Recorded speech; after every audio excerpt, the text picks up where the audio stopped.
selamat pagi untuk kita semua. Terima kasih atas waktu dan kesempatan yang telah diberikan kepada saya. Perkenalkan, nama lengkap saya Maria Firdolinzai.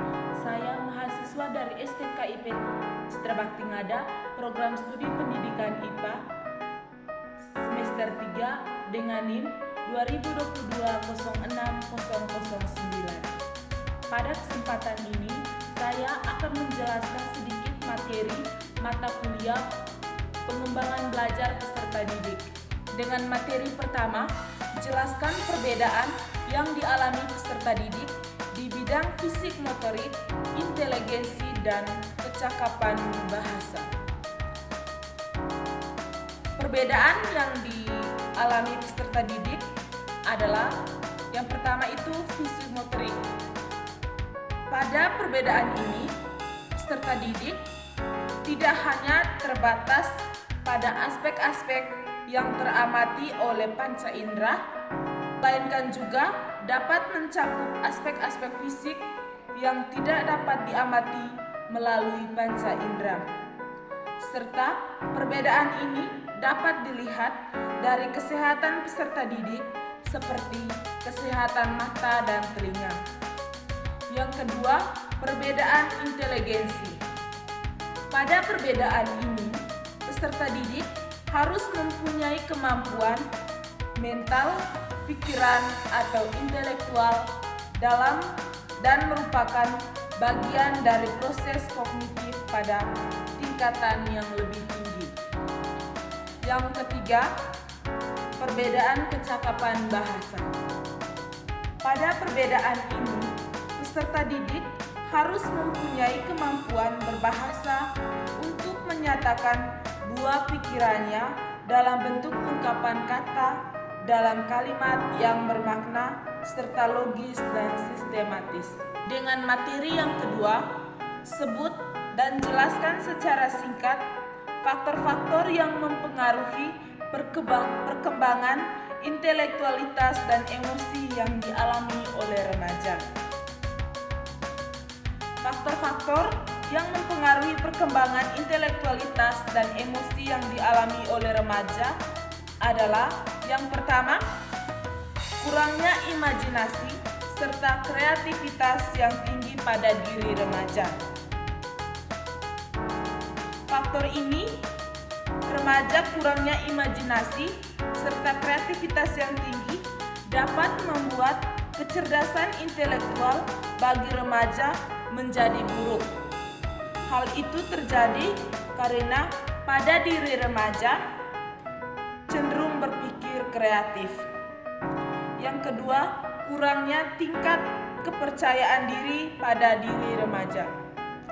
Hal tersebut akan membuat remaja tidak memiliki rasa percaya diri sehingga membuat remaja tidak dapat berkembang dalam hal kecerdasan. Dengan materi yang ketiga, kecenderungan yang terjadi pada usia remaja adalah pembentukan kelompok sesuai dengan hobi dan kesenangannya. Uraikan dengan jelas faktor apa saja yang mempengaruhi keterkaitan remaja pada bidang tertentu. Faktor yang mempengaruhi keterkaitan remaja pada bidang tertentu adalah, di sini saya ambil dua faktor, yaitu faktor internal dan faktor eksternal. Faktor internal itu dibagi menjadi dua. Yang pertama, faktor bawaan atau genetik. Faktor bawaan ini adalah faktor yang membuat perkembangan dari setiap individu serta karakteristik individu yang diwariskan oleh orang tuanya. Misalnya ketika orang tuanya tertarik dengan bidang-bidang tertentu, pasti anaknya juga akan tertarik. Yang kedua, faktor kepribadian. Faktor ini adalah faktor yang muncul dari dalam dirinya sehingga membuat dirinya semangat. Yang kedua, faktor eksternal. Faktor eksternal dibagi menjadi dua juga. Yang pertama, faktor lingkungan. Faktor ini adalah faktor yang terdiri dari berbagai hal untuk mendukung pengembangan ketertarikan remaja pada bidang-bidang tertentu. Yang kedua, faktor sekolah.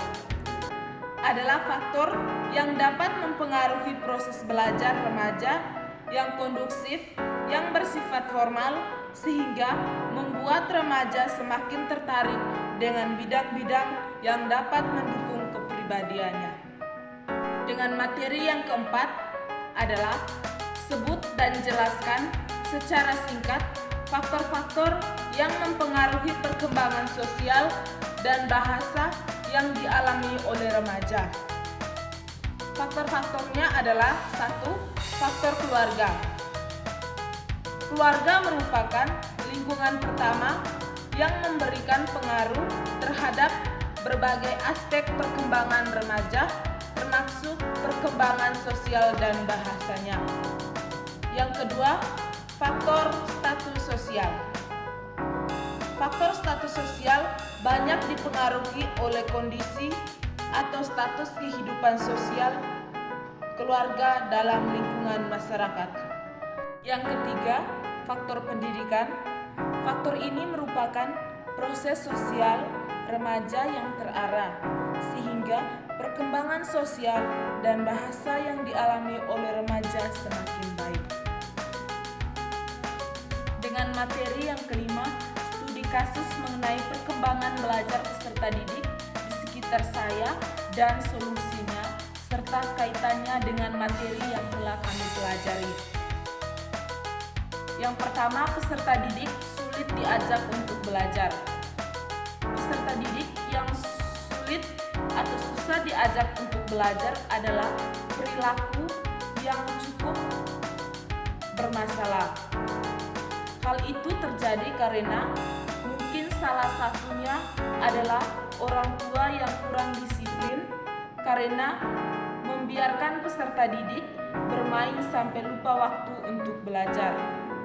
Solusi yang dapat saya ambil adalah yang pertama, sebaiknya orang tua harus lebih disiplin atau lebih tegas lagi kepada anaknya agar anaknya takut dan mau belajar, serta orang tua juga harus menyiapkan waktu yang tepat, di mana waktu untuk belajar dan waktu untuk bermain. Yang kedua, sebaiknya guru harus memberikan tugas rumah agar peserta didik ketika pulang sekolah mereka bisa mengerjakan tugas. Hal itu agar membuat peserta didik tidak sulit atau tidak susah untuk diajak belajar. Kaitannya dengan materi yang telah kami pelajari adalah setiap peserta didik pasti memiliki ciri khas serta kemampuan yang berbeda-beda, sehingga dapat membuat peserta didik malas atau sulit untuk belajar, serta dipengaruhi oleh faktor usia serta pola pikir dari setiap usia yang berbeda. Sekian dan terima kasih.